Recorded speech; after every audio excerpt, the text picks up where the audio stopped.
Without any further delay, I would now like to hand over the live meeting to your presenter, Susan. Susan, you have the floor now. Awesome.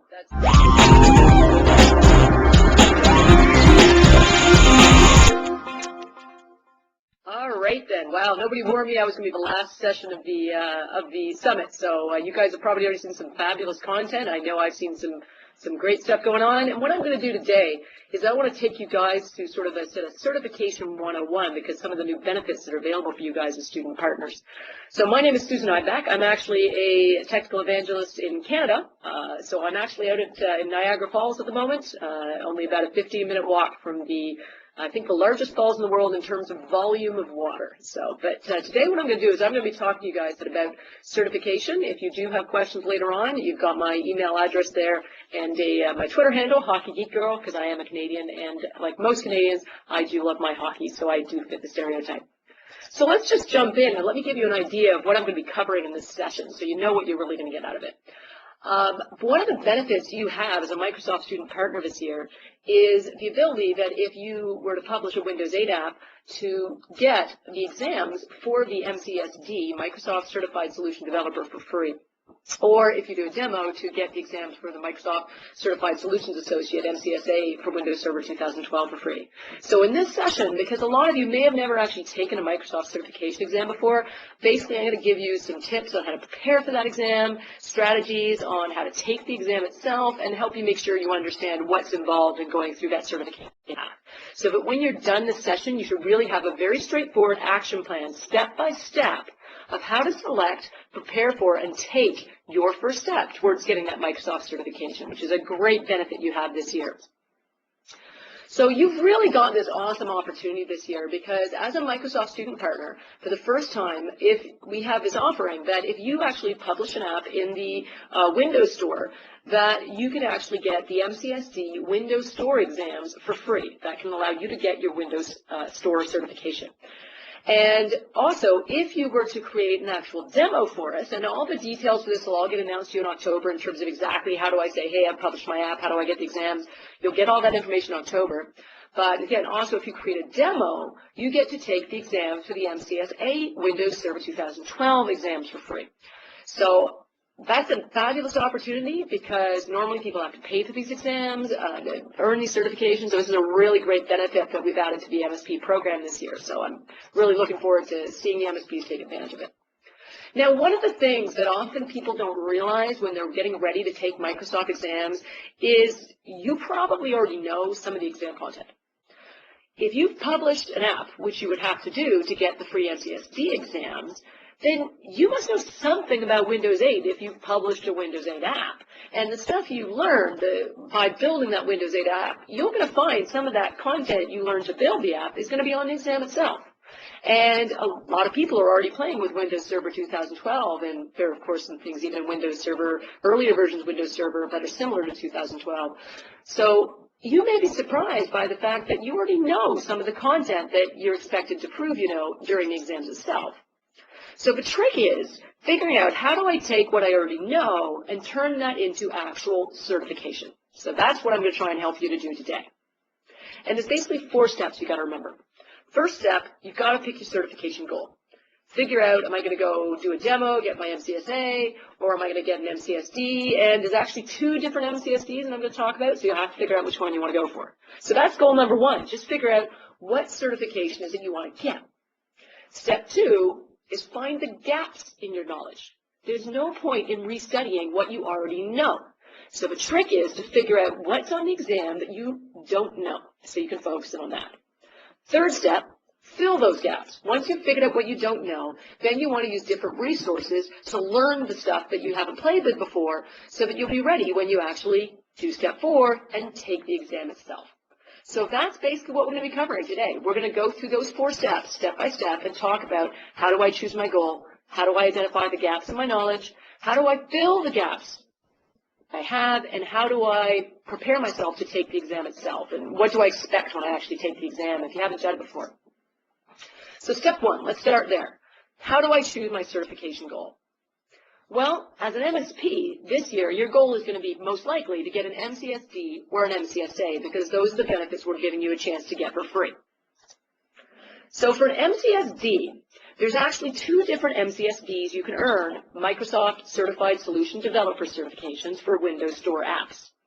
And basically the way it works is there is a set of exams that earn you a C# Windows Store app developer certification, or there are exams that earn you an HTML Windows Store app certification as a developer. So if you're more of a .NET developer, you've come from JavaScript going into, or you've done a lot of Java development, so you've entered C# and you're going to go with C# and XAML for your Windows 8 apps, you're probably going to want to take the C# MCSD. If, on the other hand, you're more of a web developer with a really strong HTML background, or you've been maybe doing some game development with HTML, CSS, then you probably want to go with the HTML exams. For the MCSA, if you're more somebody who's got more of an administrator type background, a little less of a developer, then you probably want to create a demo and take advantage of the MCSA offering on Windows Server 2012, because that's not going to be developer so much as how to maintain and administer and work with Windows Server 2012. Any of these are going to be good, valuable certifications for when you get out and you're going into the workplace. Each of them are going to have great value in the workplace, but they just demonstrate different skills. Since it's your first certification, for most of you, I really recommend you start with the one where you go, well, I already know a little bit of that. Stick with what you know best and start with that. That's really the best way to go when looking at a certification. Go after the one you think is going to be the easiest for you. It's still going to take a bit of work. I mean, they're worth something. You shouldn't be able to get them just by, opening a box of Cracker Jacks or, getting it for free in the mail. Now, let's say you are a C# developer or you're a Java programmer who's learning C#, because most Java programmers use C# for development on Windows 8 or Windows Phone. It's very similar. These 3 exams you would have to take to earn an MCSD for Windows Store apps C#. The first exam is the 7483. This is actually a programming in C# exam. There's only C# on this exam. That is all it's going to cover. You're not going to see anything about Windows 8 on this exam at all. So it's really purely the C# programming language. Now, that doesn't mean there won't be content on there, but isn't particularly important in the Windows 8 Windows app world. For example, something like asynchronous programming. I can pretty much bet there's going to be something about asynchronous programming in C# on that exam, because when you're dealing with mobile applications, it's particularly important to use asynchronous type programming because you often have limited CPU and battery power on a device. So asynchronous programming is one of the key skills that we expect any C# developer to have. Then you've got 2 additional exams, the 7484 and the 7485 exams. These exams are really focused on if you're building a Windows Store app with C#, what do you need to know? So these exams are going to be quizzing you on things like, do you know how to use share contracts? Do you know how to implement the search contract? Do you know how to use Snap View and how to support portrait and landscape mode in your apps? That's where you're going to see those types of questions on the 484 and 485 exam. Live tiles, notifications. That's where you're going to see that. Those 3 exams together, once you've passed all 3, earn you your MCSD. So after you've passed all 3, you get a nice email saying, awesome, you rock, you are now an MCSD. It doesn't matter what order you take the exams in. If you want to take the Advanced Windows Store exam first, go for it. Doesn't matter, that's totally up to you. I'll give you a suggestion in a minute about which one I think you should take first, but it really is your choice what exam you take, but you don't have the certification until you've passed all 3. If you're more of an HTML programmer, if that's your space, you're coming as a web programmer, instead entering the world of development of Windows Store apps, then you're going to have, again, 3 exams to take, but it's going to be, first is an exam 7480, which is really an exam on programming in HTML5, JavaScript, and CSS3. So this is purely, again, there's going to be nothing in here about Windows 8. That first exam is purely about HTML, HTML5, JavaScript. You're going to see code snippets that talk about things like media queries, some of the new HTML5 types. There's a lot of HTML5 specifically you're definitely going to expect on that. They're not going to be quizzing you about how to create a text box. It's going to be a lot of stuff about the latest HTML5 features that you need to know, the new CSS3 options, rounded corners, gradients, shading, and so on, that you should expect on that particular exam. The 481 and 482 exams, 7481 and 7482, those are going to be, again, testing you much more specifically on the Windows Store aspects. So That's going to be more about, okay, I'm developing for the Windows Store, what is specific that I need to know for the Windows Store. So again, snap views, search contracts, share contracts, that's going to be on the 481 and the 482 exam. Again, you can take them in any order you want. I'll make some suggestions which one you should do first. When you pass all three of them, then you can go ahead and you will have your MCSD. If you're going to go with the MCSA, then again, still 3 exams. There is a bit of a pattern here. There's a 410 exam, which is really about installing and the different options you can choose when installing Windows Server 2012 and configuring Windows Server 2012. You know, different types of users, different types of privileges, different network options. The 7411 is going to be more questions about administering, and 412 is going to be advanced configuration, so more obscure scenarios. You'll probably have to study a fair bit for that 412 exam unless you've actually had an internship where you're working with Server 2012. And once you pass all 3 of those exams, then you have your MCSA on Windows Server 2012. So an unusual question everybody sort of comes up with once they start thinking about certification, they go, wow, there's 3 or 4 exams, I can take them in any order. Which one should I do first? And what I would recommend is for the MCSD, again, start with the one that's going to be easiest for you. So if you've got a lot of experience with HTML5, start with the exam that's just about the HTML5 programming. So you don't have to think about all the Windows Store stuff. If you have a lot of experience with C#, then I would suggest start with that C# exam. You may discover that you can almost pass it cold. Because if you've already been programming in that language, you already know how to do enumerations, you know how to do iterate through loops. I mean, you might literally get questions about if statements on there. That won't be enough to get you through the whole exam, but some of those questions you go, oh, this is great, I know this one. So if you're really strong with one of the programming languages, take that programming language exam first. If, however, you're doing presentations on Windows 8, you've been looking up to all the cool stuff on Windows 8 and following the sessions at Build, and you start watching the sessions that come up at the next Build conference, which will be going in October. We'll have some, I'm sure, some content available online. If you're stronger with the Windows 8 story, then start with the Windows 8 Develop exam. Don't do the advanced one first, but do the basic Windows 8 Development exam. So that really it comes down to what you already know more about. Pick the exam where you already have the strongest base of knowledge to do first.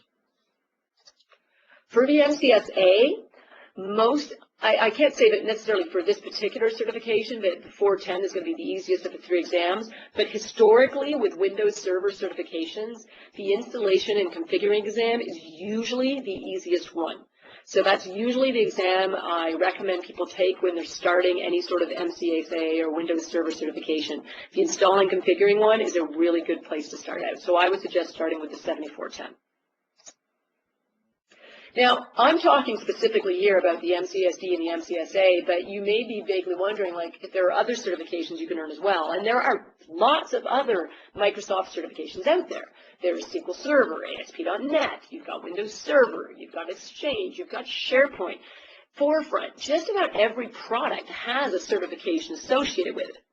You can actually visit Microsoft.com/learning, and there's an option in the menu of certification by product technology, and you can go there and get a full list of every product, and if you click on a product, it tells you here are the certifications and the exams that go with those certifications for each individual product. Some of the certifications are only 1 exam. Just depends on the product you're working with and how advanced a certification you want to earn.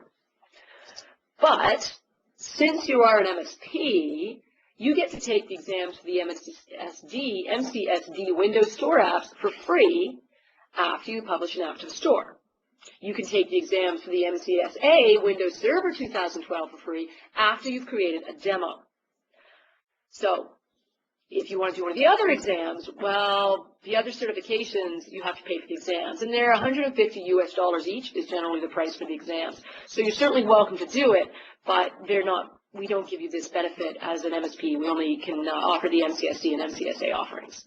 If you're curious about the details for how exactly do I get the voucher for the free exam, we're going to give you information about all of that coming up in October. So that information is coming. We're just sort of sorting out some of the details right now.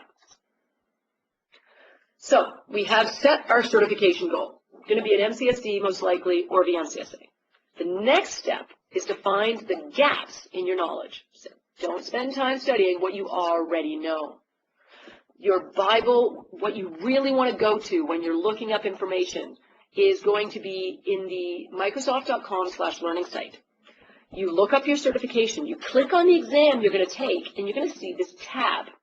And it gives you different options. One of the tabs is Skills Measured. And that Skills Measured is actually going to give you a bullet point list of everything on the exam. They're not actually out to make it impossible to pass the exam. There's no great secret about what's in the exam. They give you a bullet point list right there. You want to know what's on the exam? Go look, Microsoft.com/learning, look up your certification, and then just go to the Skills Measured tab. They'll even give you a percentage weight of the different topics, which can be very useful because sometimes there might be 6 topics listed, and you're like, well, I know that one really well, I know that one really well, and I don't know these 3 areas, but I've only got 2 days to study. Well, if one area is worth 5% and the other area is worth 20%, I know where I'm going to spend the bulk of my time studying. So take a look at those percentage weights as well. It's a really great way to go and prepare for your exam. Now, got a couple of tips for you. When you're looking at that list of topics, there's a couple of things to watch for. One of the things I've learned, because I've taken a lot of certification exams over the years, is watch out for new features. I mentioned this already around the HTML. I can pretty much guarantee there's going to be a fair number of questions about HTML5 specific features on that exam. Why is that? Well, think of it this way. If I was writing a SQL Server exam on a database, and I was making an exam for SQL Server 2012, I don't want somebody who's an expert on SQL Server 2008 to be able to walk in and pass the 2012 exam, because it's an exam on 2012. So how do I write an exam that somebody who's an expert on 2008 can't pass by just walking in the door? You have to ask a lot of questions about what's new to make sure that somebody who's certified on the latest product understands what's in that latest product. They still have to know the basics, but you're going to give them just a few extra questions about the new stuff to make sure they've played with the new product. So as a result, anytime you take a certification exam, the questions tend to be a little bit heavy on the new features. So if you're reading through a list, bullet point list of what's on the exam, and you go, oh, that's new, I haven't heard of that before, make a note of it. I bet you'll see a question on that on the exam. Another little trick, and I don't know why this is the case, but this has been true on almost every exam I've ever taken. Anytime they mention a command line tool in the bullet point list, I always seem to get a question about it on the exam itself. Maybe it's because the exams are multiple choice, and maybe it's easy to make a multiple choice question about the command line tool. On the other hand, maybe it's just really important to be aware. We get in the habit sometimes of always working with graphical interfaces. So maybe it's just a really good thing that we're aware of the command line options for how to work with a tool. But if they mention a command line tool, even if you've never used it before, at least take a minute, go on TechNet or MSCN and read that one page that describes what that tool does and the most common options you would set when using that tool. That's usually enough to get you through the exam question on it. So if they mention any command line tools, go read, take 5 minutes just to study what that command line tool does. That'll probably be enough. Another awesome tool to figure out what you don't know is to actually look at practice tests. Microsoft actually has 2 partners they work with in terms of practice exams. They're called Self-Test and MeasureUp. And what they do is they actually create simulated tests. They do charge for them. I actually have paid for those exams myself, and I generally find it worth it. I'm not going to say that doing a practice test lets me go from, oh, I would have totally failed the exam to I would now ace the exam, but you need a 700 score to pass. And I would say that going through a practice exam might take me from 500 to 700 by using those to prepare. So it can make the difference between a pass or fail when you're trying to prepare. Now, what's cool about the practice tests is when you load them and you go through the practice test, when you're done, it actually gives you a score sheet. And on that list of skills measured, remember I mentioned it would give you different categories that were going to be on the exam. When you do the practice test and you're done, it actually comes back to you and says, in each of those areas, here's how you scored. So you might discover, wow, I got all the questions right in this area, and I got nothing right in this area, or only one question right in this area. Now, when I've got time to study, I know which area I need to spend my time studying. So I find that little summary at the end of, in this area you scored really well, in this area you scored really poorly, helps me to focus where I want to study when I'm now ready to spend an hour or 2 hours studying. Now, there is one little caveat here. These certifications that we're looking at are very, very new. Some of the exams are just coming out of beta, which means they're just going live right now. And the companies that make the practice tests can't really produce the practice test until after the exam goes live. So that means right now, if you go to the self-test website, the Measure Up website, you search for, let me find a practice test on the HTML5, it may say, we don't have one.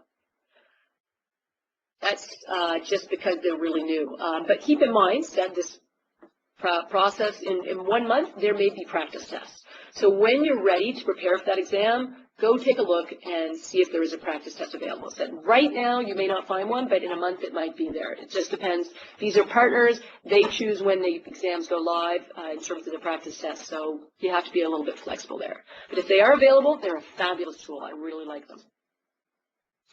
Oh, this is another thing. If you use the practice test, the practice test partners, they have a money-back guarantee. They actually tell you, if you pass this exam 2 times or 3 times in certification mode with 100%, we guarantee you'll pass the exam or you'll get your money back. Now, that certification mode they tell you about, it's nice that they offer this money-back guarantee, but for me, when I am using a test, I want to use it to help me prepare for the exam. And one of the options you have when you execute these practice tests is something called a study mode or a learn-as-you-go mode or a learning mode. And you'll actually see it when you launch the practice test. There'll be this option of certification mode or study mode or something like that.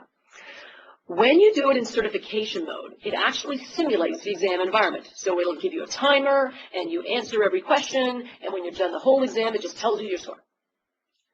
If you choose the study learning mode, then what happens is you do a question, and you have the option of saying, so tell me, did I get it right or wrong?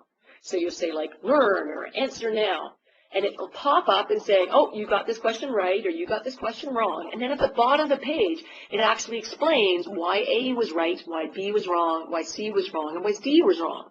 So that way, I'm learning right from wrong. I'm figuring out if I got the questions right, but I'm also getting a chance to study as I go. Because I'm actually reading on, oh, that's why it's B, not C, even as I'm going through the practice test. And that's just a great way to go through a practice test and figure out what you do and don't know and study at the same time. So if you do invest in a practice test, always use the study or learning mode. There's really not a lot of reason to use the certification mode except for the money-back guarantee. Once you've figured out what you don't know, the next challenge is to fill the gaps of what you don't know. So let's talk a bit about some of the resources that are out there to help you study. And when you're looking at any particular exam, how do you figure out what resources are out there to help you prepare? So we go back to Microsoft.com/learning, and you look up your exam by certification, click on the exam, you'll bring up these tabs. This time we're going to choose the tab called Preparation Materials. And what you're going to see there is literally a list of here are the materials we know are out there right now that you can use to help you prepare. It's just great. It says, boom, here's the stuff you can go study. What types of resources are you going to see listed? You might see a learning plan. Learning plans are actually created by the Microsoft Learning team. And what they do is they actually hire sort of experts in the field, and they say, hey, you go out there. You look at the articles that are out there, materials, articles on MSDN, white papers, and so on, that you think somebody trying to learn this technology would find useful. So somebody's gone out there, done the searching, dug through the internet, dug through TechNet and MSDN, and said, here's the stuff I think you should be able to read to. So these learning plans are great. They're literally that, a plan to learn a technology, and they're completely free. The other thing you might find is e-learning. Now, there is usually a charge for e-learning courses. There are online courses you can take. But if you watch out, sometimes when there's a brand new technology out, and these ones we're looking at are very new, a lot of times they'll have promotions when the e-learning first comes out, and you can take the e-learning courses for free.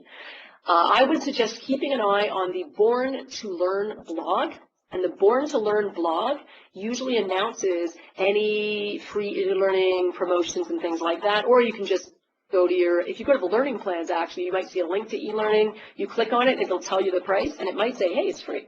So just generally there's a cost, but sometimes new ones are free for a little while. Books as well.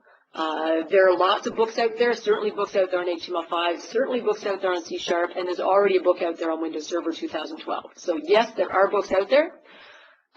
Sometimes there are some free ebooks. Keep your eye again on the Born to Learn blog. That's usually where they'll announce any free ebooks that come out from Microsoft Press.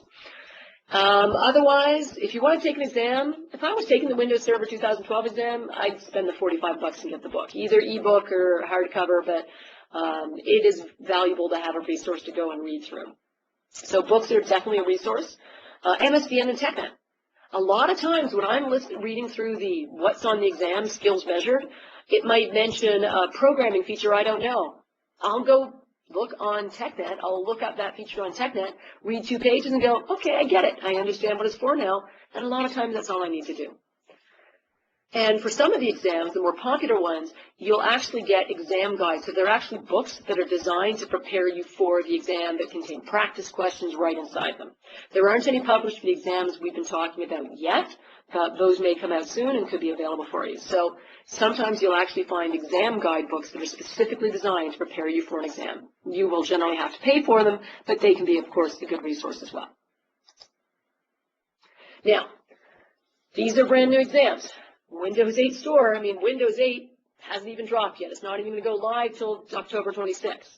So, of course, there's not a ton of stuff out there right now in terms of books you can buy, courses that are out there on Windows 8. So now what? I decide I want to get the exam, the MCSE certification or Windows Server 2012 certification. I go to the preparation materials and it says there are no materials. Now what? All right.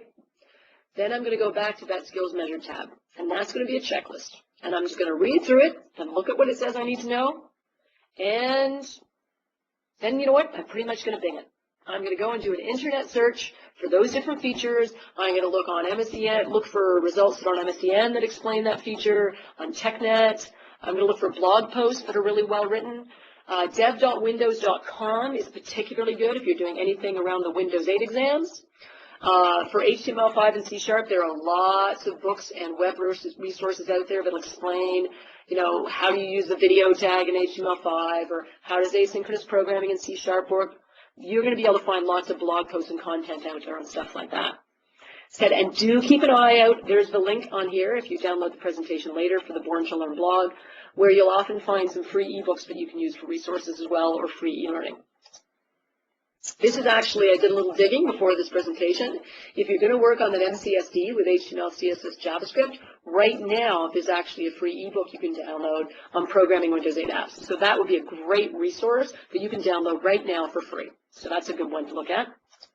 For the Windows Server 2012 MCSA, I found some hands-on labs, some first look clinics, which is kind of like an e-learning course, and some great videos that explain a lot of the Windows Server 2012. Any of these is going to be great preparation for the MCSA exams. So there's some good free resources for those as well for you. Those learning plans I mentioned, they're a great resource. If I go to the learning catalog, and there's a link to it here on the slide, so again, if you download the slide deck later, which you're welcome to do, follow that link, it'll take you to a learning catalog, and you can search for a technology. So I can say, search for C#, and it'll come back and say, hey, here are the resources we recommend for you to learn C#, and there'll be different types of resources. Some of them free, some of them paid, but there will be free resources as well. Or you could search for Windows Server 2012. And it'll say, well, here's some books we recommend. Here's some articles we could recommend that you can use to prepare and to study. So those learning plans are a great little resource. Not enough people know about these. They're a great resource. Whether you're learning for an exam or just learning because you're trying to figure something out, the learning plans are a great feature. And it's that learning catalog there's a link to here. That's where you'll find the learning plans. Another thing to help you fill the gaps in your knowledge, if you have a practice test, this is a great feature. You can actually customize the practice test. So let's say I go through a dry run and I do the practice test and I do like 40 questions, and at the end it says, oh, you did really well in this topic but not so well in this topic. What I can then do is I can then restart the exam and say, give me every question you've got on that one topic where I was having trouble. And that'll sort of quiz me, and as I'm quizzing, I'm using that study mode, so it's giving me answers as I go, and that way I'm really focusing in on that one weak area so that I can strengthen and fill the gaps of my knowledge in that one weak area. So you can customize a practice test. Say, give me all the questions on asynchronous programming. Give me all the questions about the localization options. And you can do that on the practice test. So that's a very useful thing to do once you're really, I do this usually like when I'm just a day or two before the exam to sort of say, you know what, I got an hour, I'm just going to give myself a bunch of questions on one topic and make sure I know that topic well.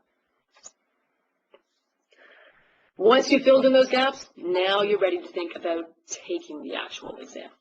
All right. Now, how do you register for the exam? First simple thing, there is a website, prometric.com. Prometric is the company that manages the exams and where you take all the exams. When you actually register for the exam, you'll be asked to choose the testing center where you're going to take the exam. So there are actually physical locations. You can't just do this online. There are physical testing centers where you have to go to take the exam, and when you go to that website, you can say, I live in this country, I live in this city, and it'll say, here's the exams testing centers near you. You pick the center, and then it pops up a calendar for you, telling you when there are time slots and what days and what times are available for you to take that exam.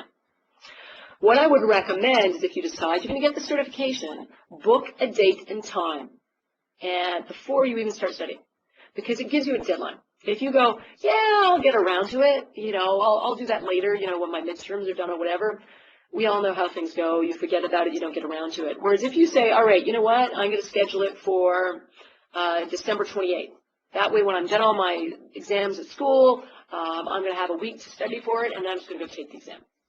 Maybe that's what you decide. But giving yourself a deadline is always a good idea. You're much more likely to take the exams if you give yourself a deadline by booking it. You can reschedule it, I think, if you change the date. I think it's 48 hours before. So if you do suddenly go, oh my gosh, there's no way I can do this, as long as you reschedule, I think it's 48 hours before, there's no penalty and you can just move the exam date. When you book the exam, you'll get an email that explains all the rescheduling guidelines. Some of these exams that are required for certifications are still in beta, so, but by the end of October, in beta means right now they're still actually testing the exams. They're actually getting people to test the questions and make sure they're fair questions and figure out what's, you know, if they're well written, if there's typos and things like that. So it's possible that if you went right now to try and book one of the exams, it might not be listed. You might not be able to book it. But I think almost every one of these exams will be available by the end of October. So chances are by the time you're ready to take these exams, you'll be able to schedule them. When you actually go to a physical testing center, you have to arrive 15 to 30 minutes before the exam itself starts. You have to bring photo ID to prove you are who you are. They want to make sure you don't send your friend to take the exam for you. Get a good night's sleep.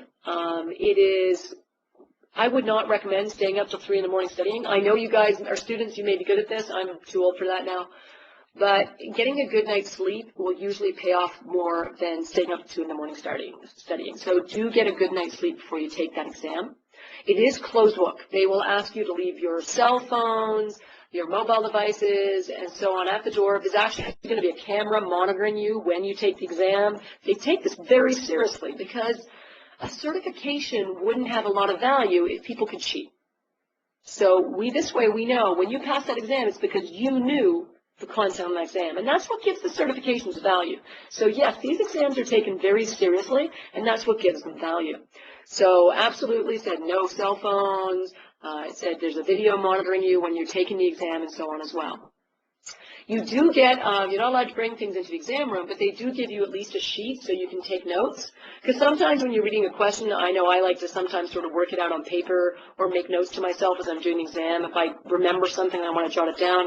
So you do get either a piece of paper and a pen, or sometimes they give you like a plastic sheet and a whiteboard marker that you can then erase to take notes during the exam.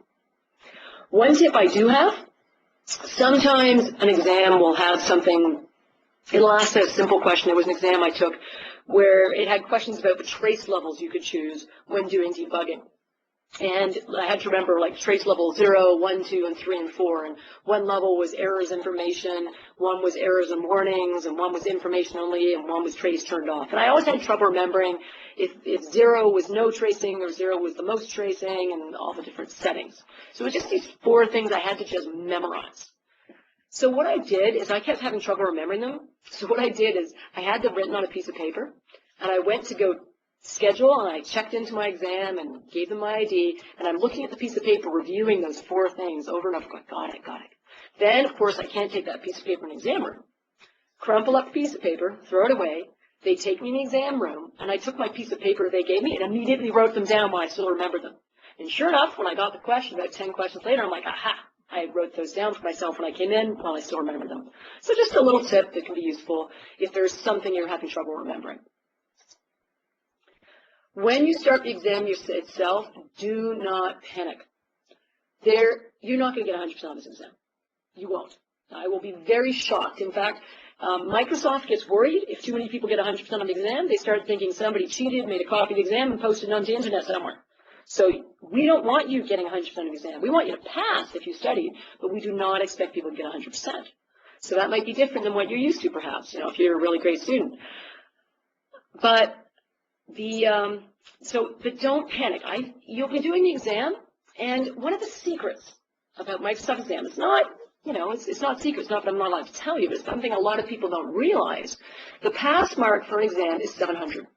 So people go, oh, so that's 70%. I'm like, not necessarily.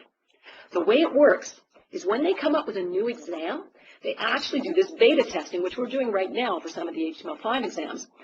And what happens is during beta testing, they get, say, 1,000, 500, 200, I don't know the exact number, but they get a whole bunch of developers to come and take the exam. And then they look at it and go, so what happened? And these developers all take the exam and they go, wow, every single developer failed.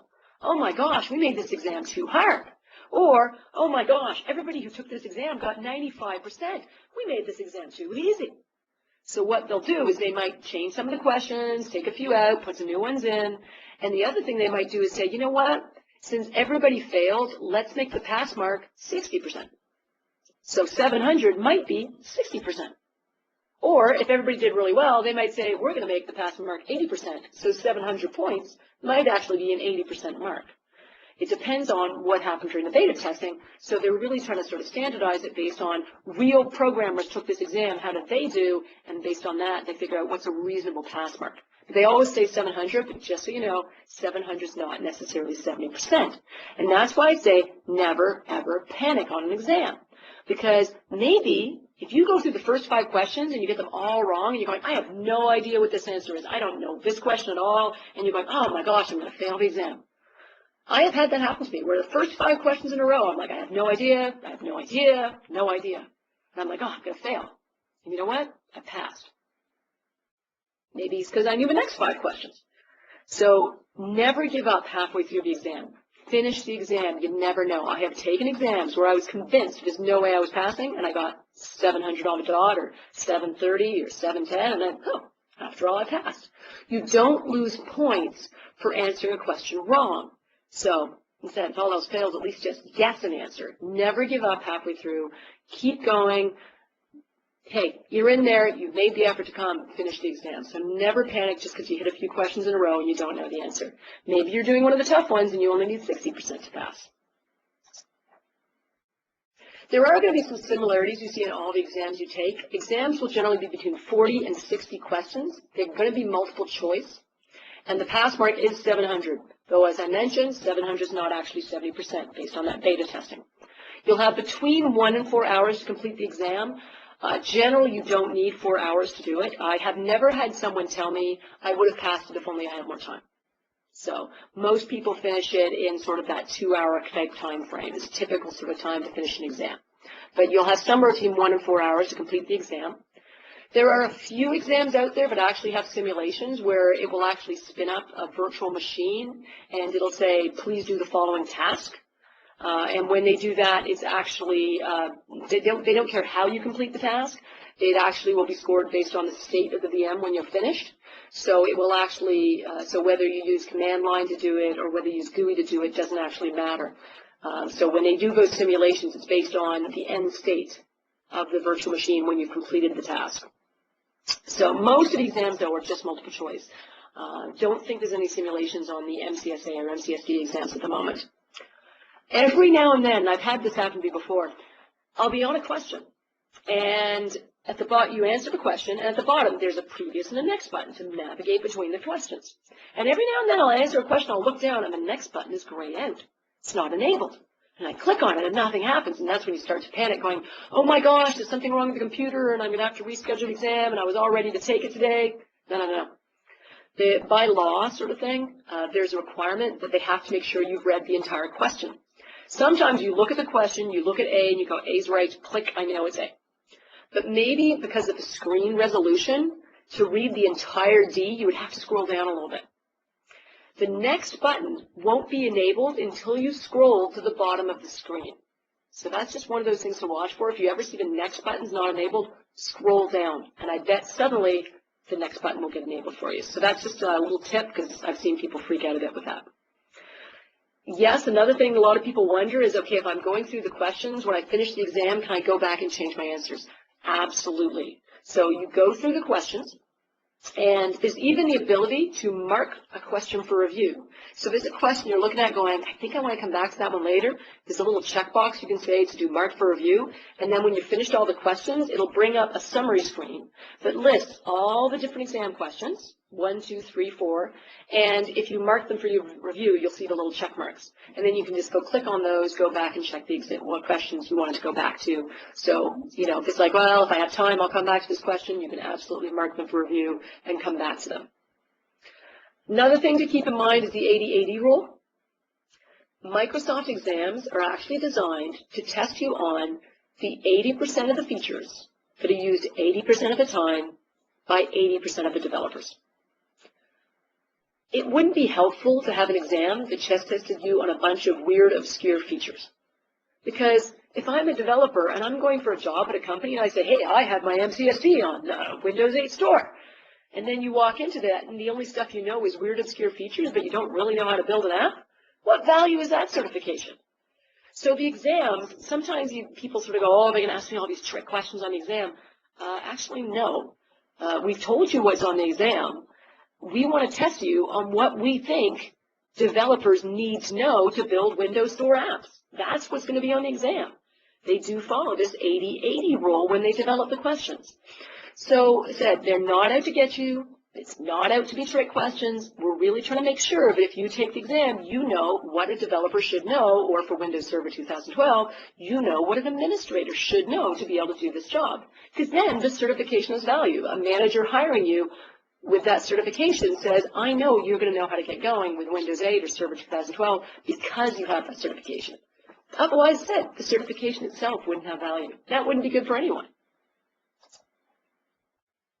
You'll see a sort of standard structure to the actual questions themselves when you're reading them. They usually start off with, you are working at the XYZ toy company as a Windows Server 2012 administrator. You need to upgrade from Windows Server 2008 to Server 2012. What should you do? It's usually going to be something like that. So it'll always sort of start off with a little bit of a background, then there's going to be some sort of problem statement of what has to happen, and it'll finish with, what should you do, or you need to do the following. And then you'll see your multiple choice list of answers. And there will be one or more correct answers, and there will be incorrect answers. There's no partially right questions. It's either right or it's wrong. So there's no half right, half wrong questions. Having said that, they may say there are two answers that are correct. Each one is correct all by itself. So there might be two correct answers. If that's the case, they're going to tell you, pick the two correct answers. Or they might say there's two answers that together form the solution, in which case you have to pick the two answers that together would accomplish the goal. But there aren't any trick questions, but instead there might be some where you have to choose multiple answers to get the correct answer.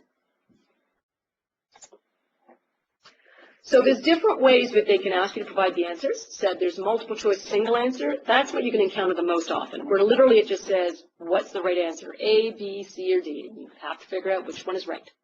Sometimes it's multiple answer. Pick the two correct answers, or pick the two answers that together form the answer. You might get hot area questions where it shows you like a screenshot, and it says, you are looking at this property page. Which of these properties should you set, or which radio button should you choose? And you actually click on the screenshot on the area you would have to change if the actual screen was presented in front of you. You might get drag and drop questions where it says, over here is a list of properties. Drag and drop the properties over that you think would need to be modified to achieve this goal. So you have to drag over each of the properties. Another one I'm seeing more of lately is build, list, and reorder questions, where they say, I need to support video on my HTML5 page. What are the steps I need to do? And it might list 5 or 6 steps on the left-hand side. And maybe I need to do 4 of those steps. So I have to drag the right steps over, and I have to put them in the right order. So you'll see those as well. Every now and then you might get some case studies. I haven't seen too many exams of those recently, but sometimes they will give you sort of 2 pages of notes that you can scroll through, and then you pop up the question itself, or there might be a pop-up display with a bit of a case study in the background that can help you answer a question. So it is possible in a pop-up screen or a screen before a set of questions that you might get a bit of a background case study. And that's when the note sheets are really useful, because you can make notes as you're looking at the case study, but you can go back and forth between the question and the case study as much as you want. There are a few strategies I'd like to share with you when you're answering questions, because every now and then there are some basic tips you can use. You guys are probably pretty good at this. I find that students have their own tricks for getting through exams. I've developed a few techniques to get through these exams myself as well. Rule number 1, eliminate wrong answers. I used to write practice tests, and when I wrote practice tests, I discovered it wasn't hard coming up with questions. You know what was hard? Making up wrong answers. It's actually really hard to come up with 3 wrong answers that sound believable. So sometimes you look at a question and you look at one of the answers and go, that just doesn't make sense at all. Maybe it's right. No, we're not trying to trick you. Honestly, it may just be it was somebody like me making up the question. That was the best wrong answer I could come up with, but I know you know that's wrong. So if you look at the answers and you go, D's wrong, D probably is wrong. So if you really don't know the right answer, take a look. Maybe you can see one that at least you know, well, I know that one's wrong. Well, now if you guess, you have a 1 in 3 chance instead of a 1 in 4 chance. That's a good thing. When you get code snippets, place spot the differences. You ever seen those puzzles where they give you 2 pictures and you have to find what's different between the 2 pictures? When they give me A, B, C, D, and they're 4 big chunks of code, I could spend 20 minutes trying to read through all that code sometimes, it feels like. What I do is I look through and I go, what's different between A and B? What's different between B and C? What's different between C and D? And when you really get into it, a lot of times you discover there's only one little part. It's 10 lines of code, but there's only one thing different between A, B, C, and D. So I don't need to understand all the code I see in front of me. All I need to do is figure out the difference between the code. And then out of those differences, I go, well, why would it be that option instead of that option? Why would they say set the property to true instead of set the property to false? And I have to go, well, that would do this instead of that. Okay, now I get it. As long as I understand what that property does, I'll be able to pick the right answer. I don't need to understand all the code and spend all the time deciphering the entire code snippet. So when you get code snippets, focus in and figure out what's different between the answers. You don't necessarily have to decipher the entire code itself. Another one I like to look for is when they give you multiple answer questions where they say, pick the 2 that are correct. If I'm not sure what the answer is, I'll look for 2 answers that can't possibly both be right. So if one example, answer A says set security to public, and answer B says set security to private, well, I know the answer isn't A and B, because you couldn't possibly set security to public and security to private. It's going to be one or the other. So that's a little trick I use occasionally as well to narrow down which question might be right. When in doubt, this is another one of those secret tricks we all use, it's probably the new feature. Because again, remember I said that typically on an exam, they're going to focus on the new features. So when I'm totally stuck on a question, if one of the answers says use this feature, and I know that's a new feature, I just go, yeah, it's probably that one. Because obviously, they would want me to know what the latest features do, so there's a good chance they're going to try and highlight one of the new features on an exam question to make sure I know it. So I've actually used that to my advantage sometimes, and when I really had no idea what the answer was, I said, oh, that's a new feature, maybe it's that one. So it's one of my little secrets. And when in doubt, always guess. Right? You don't lose points for wrong answers. So if you don't know the answer, put down something. Never leave a question blank. Your first guess is probably right. If you are guessing, usually stick with your first instincts. Usually if you go back and change it, your first answer was right.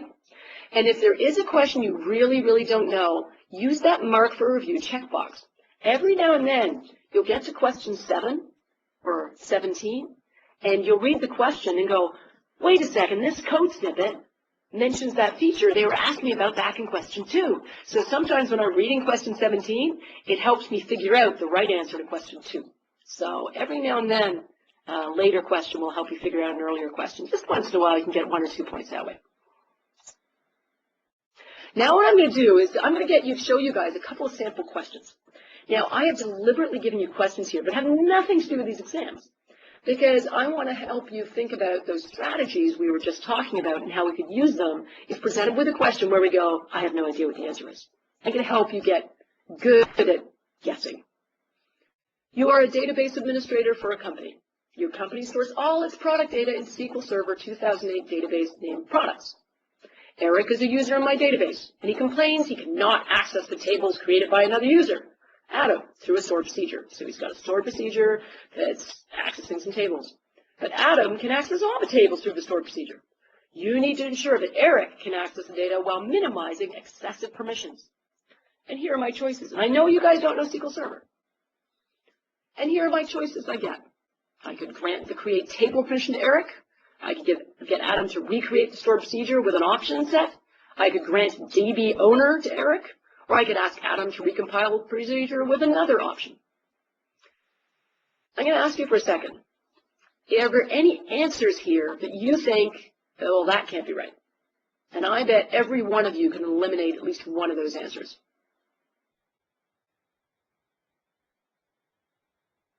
DB owner. That's grant the owner role to Eric. All I want him to be able to do is run a program, a stored procedure, that'll create a table for him. If I give him an owner role, that seems a little excessive if all I want him to be able to do is run a program properly. So it is not C. Grant him the create table permission. I want to give him the permission to do a command. Well, he could create any table with that command. They specifically said, let him do it, but minimize permissions. One of the things I've learned is the answer is almost never give them administrator rights. Generally not a best practice. So it's not A and it's not C. In this case, the correct answer is actually, oh, that's nice. That should actually be D. I forgot to move the checkbox down when I changed the formatting. So the answer is actually D, ask Adam to recompile the stored procedure with the execute as owner clause. That's a feature that says, when I run the program, give me the same permissions as the person who created the program. But said, even though you knew nothing about it, I suspect you guys would have guessed it's not A or C. And now you've got a 50-50 chance of guessing the right answer. Here's another sample question. You're an administrator of Veragon, and the workstations have upgraded to Windows 7, and you need to control the DLL files users can upload on their workstations. How can you ensure only approved DLL files are loaded? And I really don't know that much about this product, but here I go and I get all these questions and all these answers that I can choose from. And you look at this and it says choose 2. Each correct answer is part of the solution. This falls into the category of, I've got a secret to tell you. There's a new feature that was in this product called App Locker. So when in doubt, pick the new features. The correct answer for this question is A and B. If I hadn't known what the correct answer was, I might have guessed App Locker because I knew App Locker was a new feature.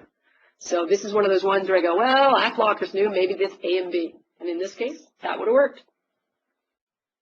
Doesn't work all the time, but sometimes. Here's another one. You're an exchange administrator. And again, I am not an exchange person. You guys are not exchange experts. For Nutex Corporation. And I want to create a mailbox for the projector so that users in the company can request its use.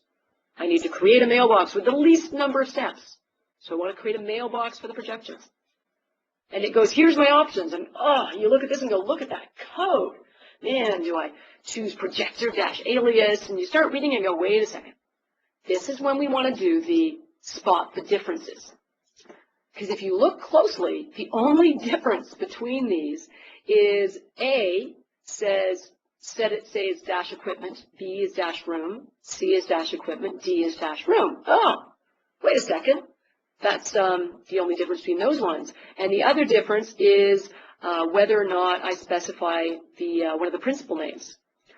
So in the end, I go, well, a projector would be equipment, not a room, so it's probably A or C. And now if I can just figure out the differences between A and C, it's just a question of do I have to use this to create an account name and run the script, or do I just run the script? So all I have to guess now is, do I have to create the account and then run the script, or do I just run the script? And now I've got a 50-50 chance of guessing the right answer again.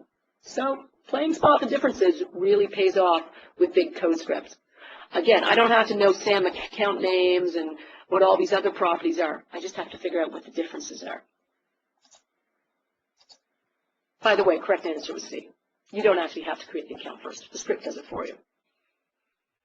When you are done taking all the questions on the exam, you'll get a chance to review questions and change answers. And when you finish the test, right away an evaluation screen will pop up where you can fill out a basic survey about what was the exam like.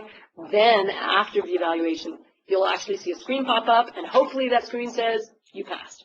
That's what we're all hoping for. And you'll actually see your total score for each of the subject areas. Even if you don't pass, do make sure you pick up your score sheet when you leave the exam. The person you signed in with will actually have a printout for you that you can take with you. And that's proof that you passed the exam. And if you didn't pass the exam, it'll show you your total score in the different areas, so you know what you need to study if you come back and take it again. If you do pass, then a couple of weeks later, you'll get an email telling you, congratulations, you passed an exam, you're now a Microsoft Certified Professional, you'll get access to some websites and some information because you're now one of those people working on your certification, and we're welcoming you to that certified community. When you pass, one of the questions you get is, are you certified forever? The newest certifications do now actually expire, so you are required to recertify every so often. I think the current certifications is 3 years. Don't quote me on that one. So yes, you will eventually have to recertify because it's just because the technology changes. So we want to make sure if you're walking out saying, hey, I'm certified to build this, that that statement is still true and still accurate from when you're making that statement. So I believe these ones expire after 3 years. And well, technology does change a little bit in 3 years. So that's quite reasonable. So now you know the steps. Choose your certification goal. Figure out the gaps in your knowledge. Then fill the gaps in your knowledge by studying effectively, and then you can go ahead and take that exam. And then you can go get certified. Good luck. I'll just take a look at the Q&A here, and there was a questions here. Is there a maximum number of free retries for the exams in case of failing? Well, in terms of free retries, there is a second shot program going on right now with Microsoft Learning. Generally, when you take an exam, we'll have all the details in October, but typically when we do sort of free exam deals, you get some sort of voucher that lets you take the exam for free once. And if you fail, usually the second time you have to pay. Having said that, keep an eye on the Microsoft Learning website. Quite frequently, they have a second shot deal. And if you register for the second shot, go read the small print. I don't know what promotions they have right now, but the second shot promotion often lets you get one free retry if you fail.